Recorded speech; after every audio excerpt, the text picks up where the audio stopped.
Welcome to the Free Court Show with your host, Jason Hartman. No, Jason's not a lawyer. He's just a regular businessman, a regular consumer. The legal system is broken and most people cannot access it.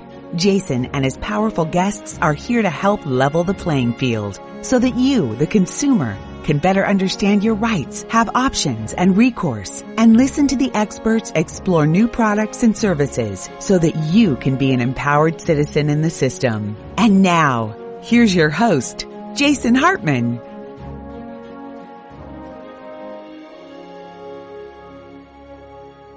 It's my pleasure to welcome Rudy DeFelice, and he is co-founder and CEO of Keesal Propulsion Labs, or KPLabs, a digital transformation company serving the law departments of the Fortune 500, including heavyweights like Netflix, Facebook, Panasonic, Electronic Arts, NetApp, Autodesk, and Galad. Rudy, welcome. How are you? It's a pleasure to talk to you, Jason. I'm well, thanks. Likewise. Where are you located? I'm in the Sierra Nevada mountains. We have a ski property up here. My permanent home's in Los Angeles, but we've been quarantined here in the mountains, which is a pretty good place to do a quarantine. It's not so bad as long as your internet works well. Yeah. For sure. Yes. And we're lucky that way. Good stuff. Well, as we were talking about before we started, it is absolutely astonishing to me how far behind the legal profession appears to be, at least from a client's perspective, in adopting technology and automation,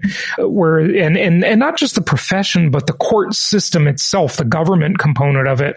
It seems like last year, due to the virus situation, it really forced some advancement, which was one of the good things that have come out of this. It forced some adoption of telecommunication and so forth, which should have happened 15 years ago, frankly. Just give us the kind of the big picture as to what you see and what you're doing and some of the problems your company solves. Yeah, sure. This is a great point to start with, Jason. Rahm Emanuel once said that a crisis is a terrible thing to waste. So hopefully in the legal profession, we don't waste this particular crisis and come out of it better versions of ourselves. I've been part of the profession my whole life, 10 years as the large firm lawyer, the last 20 years building technology-based companies in legal. And I share your reaction. And it's ironic because some of the smartest, hardest working, most ambitious people in the economy are working in the legal profession. But there's not been the same kind of change. And I think what's exciting right now is all the parts are getting thrown up in the air and they're falling down in different places. And we're kind of rethinking a lot of the relationships and practices. So your question, though, was why? Why now, I suppose, and why not earlier? I think to some extent we've had it really good for a long time. I mean, the profession is it's a guild. It's a monopoly. You need to go through hoops to get in. So there was limited supply, and that supply did really critical work, and they were able to drive rates and continue to practicing the way they always practiced. The pandemic's a good example. We don't change that much as people just on our own ambition. We change because forces require us to change. Right. And the forces hadn't required a lot of change in the law firms. I mean, I want to keep billing at $800 an hour for as long as clients will pay it. What's going on right now is clients won't pay it anymore. And partly that's because of technology. So there's other ways to do things other than people billing hours. Alternative legal service providers have chipped away at the things that law firms do, the big four and a lot of new companies. And also the client, which is the corporate legal department, they're part of an organization that's getting leaner and faster moving. So the corporate legal department as the customer is now driving the change. Mm-hmm. We think that's really the dynamic at work. It's a market demand. So tell us about some of these things that are chipping away at the law firms. What are these alternative service providers? Well, Jeffrey Moore, when he wrote Crossing the Chasm, had this idea of a back room and front room, right? And you should focus on the things that your front room, and the back room let someone else do. And law firms embraced that even years ago. We used to do our own copy and document services, and then we just outsourced it to Pitney Bowes at my law firm. So a little at a time, some of these ministerial functions got chipped away, and the law firm didn't do copying anymore. They had an outside provider. That started moving up market with things like e-discovery and document review. I started my career in a warehouse looking over piles of documents for Union Carbide. Now that's done electronically by an outside service. Mm-hmm. So a lot of the bread and butter high billing work is being done by outside companies. So are you referring to e-discovery there? Or are you referring to outsourced discovery in India, for example, or both? Well, really, they're both part of that phenomenon. Where it's done is a separate question, but the fact is it's not done just by law firms anymore, because law firms were pretty expensive. It was not their front room. They were really good at exercising legal judgment for problems. Their back room was doing some of this document-intensive stuff. So they farmed that off as part of being competitive, and clients demanded it.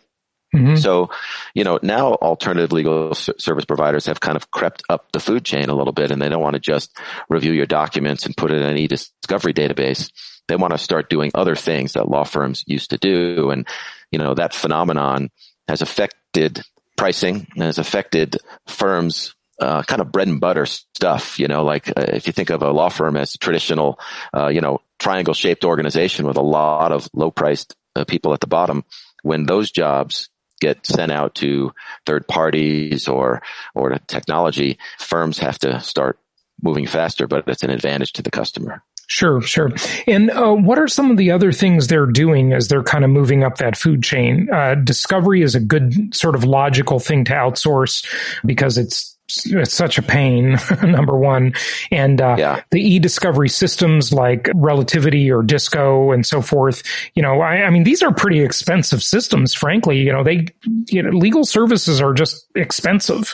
I guess they just know they can charge a lot, and, mostly the firms are passing the cost on to the client, but it's probably less expensive than having, the firm staff do it, right? So what are some of the other things they're chipping away at?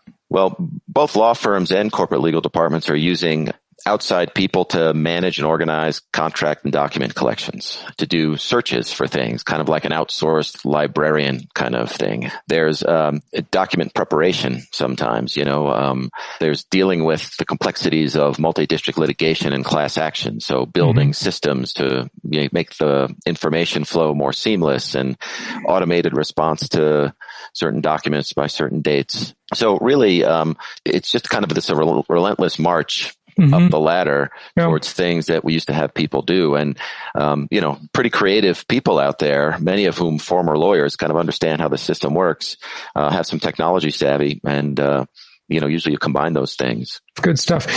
As we look at all of the technology that is just coming about, and it's really amazing. We're all amazed by it, right? Every day. Technology has always displaced people and displaced jobs throughout history.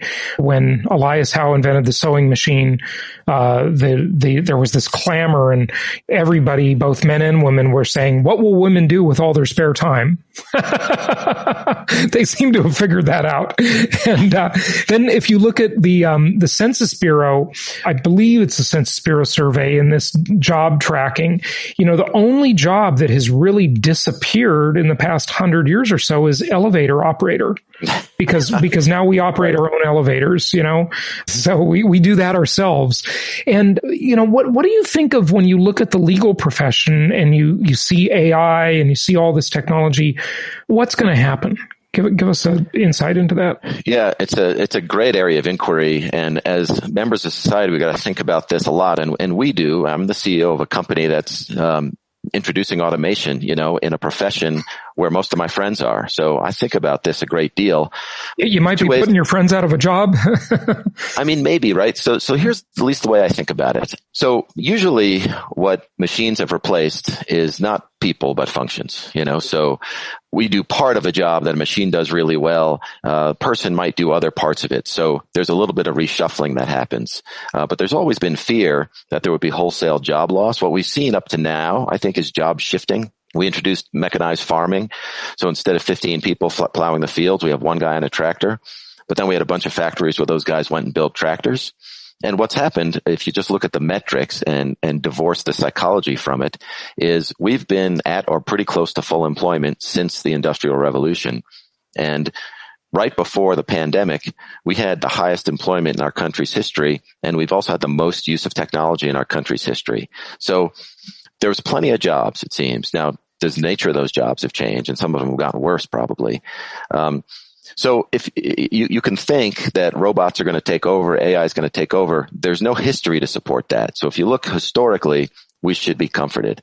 But in our, brief get to know you, said maybe this time it's different. And There's reason to believe that it could be different this time because the nature of the tools we're introducing are not just displacing low-skilled activities. They're starting to displace highly skilled activities. Right. And, so that could be just a major shift in, this era of, the kind of work age, labor age that we've lived in really since the agricultural time. So it's significant. There's nobody I know who has the answer. I think it's a societal question, not a technological question, though, because the technology is going to roll along. It always has. I think as a society, we need to sit back and say, what kind of society we want? Assuming this happens as one result where there's a lot of people displaced that we can't get in a job, that needs to be dealt with as a societal question. And I think we have to confront it because there's no question there's going to be some implications. I wouldn't think that we don't have to answer that question, even with the benefit of history saying that people just shift to other things. In terms of automation and technology has always been, as you alluded to, replacing humans. You talked about the tractor, right? These machines that will do the work of 10 or 50 people. And that's great. And so it puts those people out, but those were lower skilled workers usually that could go and do another job that couldn't be automated very easily. But this time, AI can write contracts and create documents and have conversations, and it's pretty amazing. So the famous last words is, this time it's different, but maybe it really is different this time.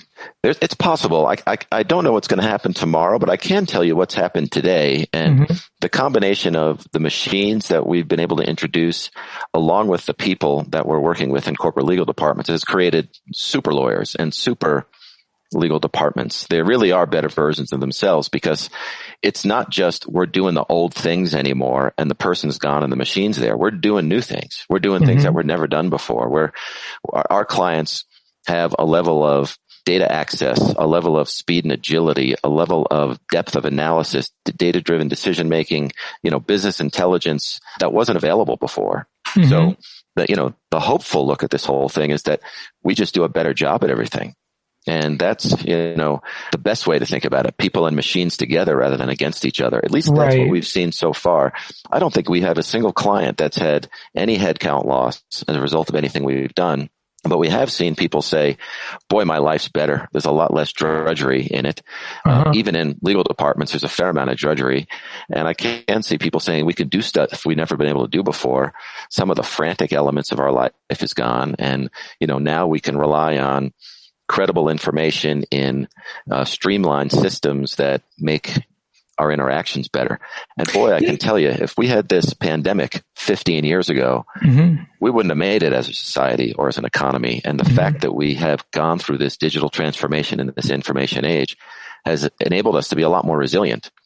So I try to keep an eye on those aspects of this march of technology as well. Yeah, no question about it. How are lawyers generating documents with AI?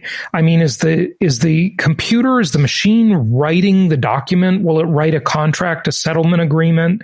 Or is it more like, search for what we have in a library and then format it and drop the parties into it or the particulars into it? It's on a continuum right now. The latter is going on. It's the least interesting part of it because we've always had search tools and we've had ways to find things, whether it's AI or regular text analytics is not important. There are companies doing that, calling themselves AI companies, that are incremental change. The more transformative change is the first example that you pointed out, which is, can we actually generate information in the first instance using AI or some other tools? Very little of that is going on in the profession right now, but there's been some game-changing technologies introduced that claim to be able to do this pretty well. OpenAI Foundation put out this GPT-3, which is a prediction engine. So it's essentially absorbed all of human knowledge through Wikipedia, the internet, various sources, and it draws statistical analysis based on some input, what should happen next. So if you and I put in a sentence, it will analyze everything it's seen and predict what should come next. And because it can be set to be recursive, it can generate a whole document. So people in sandboxes have actually generated legal documents as well as websites and poems and other things using this technology. Oh, it can write songs and all kinds of things. It's amazing. Yeah. So that will someday be used, I think. Like most tools that come out, creative profession will find a way to use this stuff. And, so that is not the most meaningful part of lawyers' lives, though. So I think a lot of lawyers will be worried about what it means for their day-to-day, but they'll be happy that some of that basic stuff is taken away and, maybe they're doing more value-added things. That's always been the hope with the advent of technology, and historically, it's pretty much always happened. Mm-hmm. Are you looking, what I've always thought that is just ripe for disruption. And by the way, my favorite economist is Joseph Schumpeter, who coined or at least popularized the term creative destruction. And that's what capitalism does pretty darn well, is it creatively destroys and rebuilds things. And the pandemic has forced that, it's accelerated that creative destruction. In one area, and I don't know if you deal with this area at all, but court reporting, it's amazing the kind of fees that industry is still trying to command in an era of enhanced technology that should make the cost drop dramatically. And the way that the court system will not accept recordings, and I don't know. It's just that one area seems particularly primitive, doesn't it? I share your reaction. First, Jason, I should say I'm impressed by your level of intellectual curiosity that you have a favorite economist. That's impressive. But, I like economics. That's my thing. I do too. I don't think I've dove as deeply as you have, so I'm impressed by that. Well, Joseph Schumpeter, look him up. He's really interesting. I've heard of him, but I'm not as deep as you. I share your dissatisfaction and surprise by the slow pace of things. I have some theories. I don't have any answers on it. I mean, to some extent, your court system had overlay of constitutional rights over everything, right? So there's various notice and stuff like that, access to justice and all of that, access to information that slows things down a little bit as compared to the private sector. But, you hit a really good example. Court reporters, deposition activities and stuff, and people who don't know that, these folks sit in depositions where people are asking questions, and, they're individuals typing stuff when, you're going to make a recording of something that doesn't cost anything, right? So that's the other side, and that's possible. To some extent, people are used to things, and it's hard to change. So that change needs to be forced upon us, usually, just like we were talking about. And it's going to take the customers saying, sorry, we're not going to pay for that anymore. And then creative solutions will be found using technology. Now, I hate to see those folks who do that job lose that job, but the economy often absorbs those jobs and finds things for people to do. The hard thing is it takes a while. And so on the course of an economy, Joe Schumpeter would say that's how economy is supposed to work. But if I'm like a 45-year-old person who's done this job for 15 years and it takes me 3 years to find a new thing or retrain, that's a hardship in the course of a career. So that's where society is going to need to step in and smooth over those bumps if we're going to have a functioning society and economy, I think. And the slowest part of the equation is not the clients or even the law firms, although, we agree that the law firms are slow. It's the law itself, right? It's what is considered legal. Right. What, what parts of, say, the discovery process are admissible and what's not admissible. And it's just so slow to change. It's absolutely frustrating. It's that, as Alvin Toffler put it, the late Alvin Toffler, who wrote a bunch of great futurist books, he talked about how in society, if you're looking at like a 5-lane freeway, the slowest car is the law. Not the law firms, not the customers. It's the law itself. It's the slowest thing. Even Congress is faster, So, interesting stuff. Well, what else do you want people to know? Just anything I didn't ask you, or, what do you want to touch on? We're enthusiastic about our work and our customers. I mean, I don't want to turn any of this into a commercial. I just want people to feel empowered by technology. I think the law is in service to society, and the fact that the law is reinventing itself for whatever pace or factors, I think will in the end serve society. It's been a little bit of a tax on business activity just because of the cost and the speed. And that's getting better. Not just me. Lots of people like me are really committed to the profession, and they think that we can make people's lives better in the profession, make things faster and cheaper, which then has ripple effects through the rest of the economy.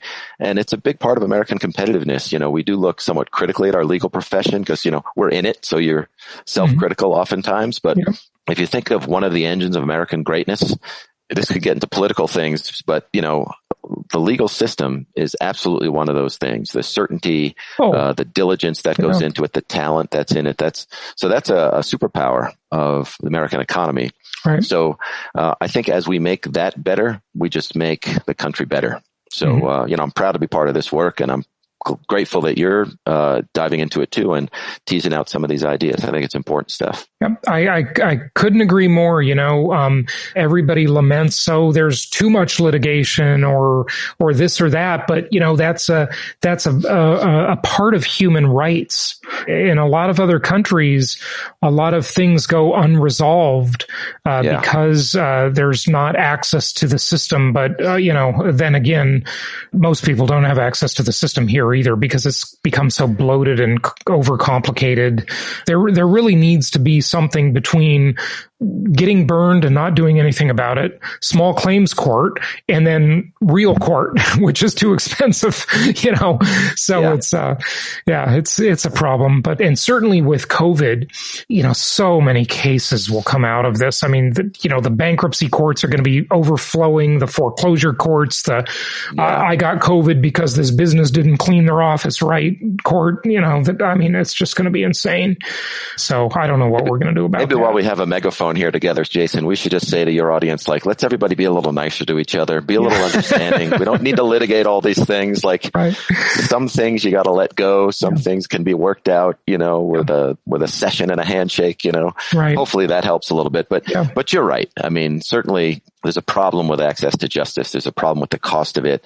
And the stuff we're talking about will nip at the edges of that, and some of these things are society decisions. I mean, we don't want to pay for court systems anymore. Court systems budgets have been reduced, considerably for, while population has gone up and business activity has gone up. So we've got some decisions to make about how important that is to us as a society. Yeah.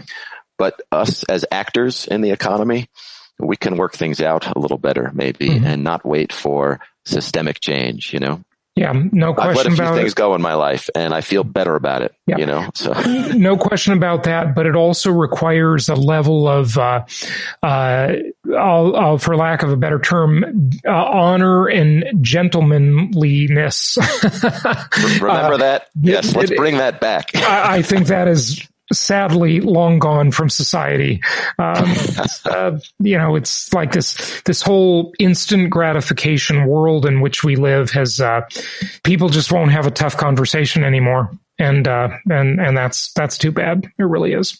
Yeah. Yeah. It's just a very transient mentality, unfortunately. So it is what it is. The pendulum has a way of swinging back and forth. So hopefully it'll swing back, in a better direction in that respect. And we'll see that. But you're hitting on something super important. I don't want to dive too deep if you don't want to, but we've had it really good in America for a long time. Mm-hmm. And when you don't have a common struggle, you tend to turn against each other. Yeah. Right. And you tend to forget your duty and gratitude for the big system. Our system works really good. Right. And the fact that we're so angry all the time is, I think, just an accident of it's been too good for too long, and, so we had this latest crisis. Most crises pulled us together. Remember 9/11? Remember how great it was to be in this country after 9/11? Yep. And this latest crisis, the pandemic, it's done the exact opposite. It's pushed us against each other. It's a weird phenomenon, but I don't know. I hope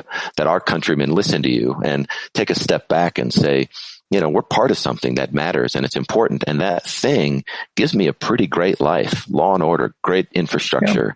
So we can, we can help each other out there and let the system catch up to the people. A lot of that is, I would argue that a lot of that is just demographic change.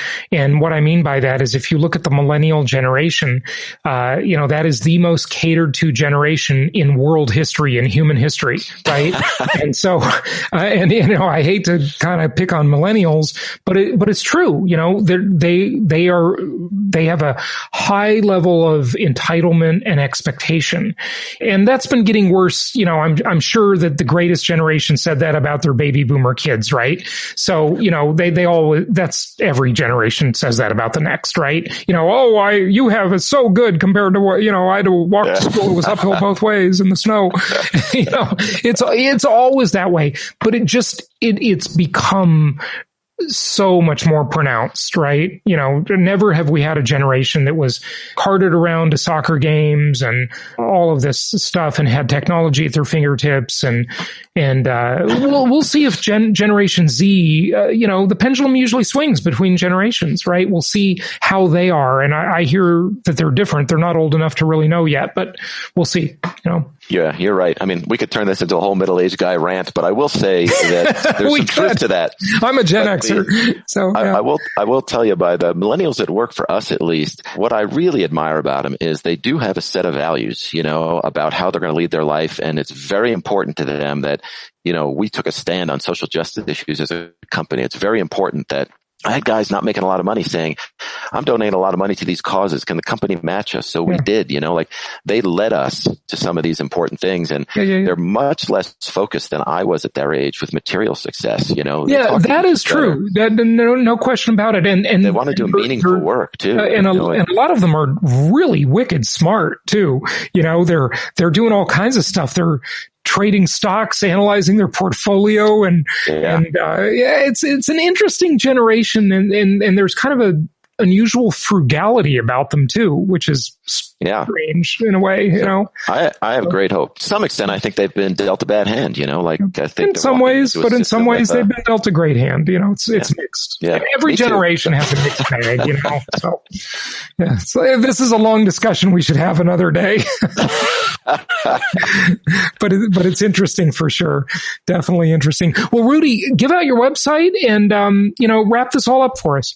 Yeah, sure thing. Our website is KPLabs.com for Keesal Propulsion Labs, I could be reached at Rudy at KPLabs. I'm on LinkedIn. I'd love to continue this conversation with anybody or be helpful to anyone I can. So, Jason, thanks for the opportunity. Really enjoyed talking to you. My pleasure, Rudy. Thanks so much for joining us. Okay, take care now.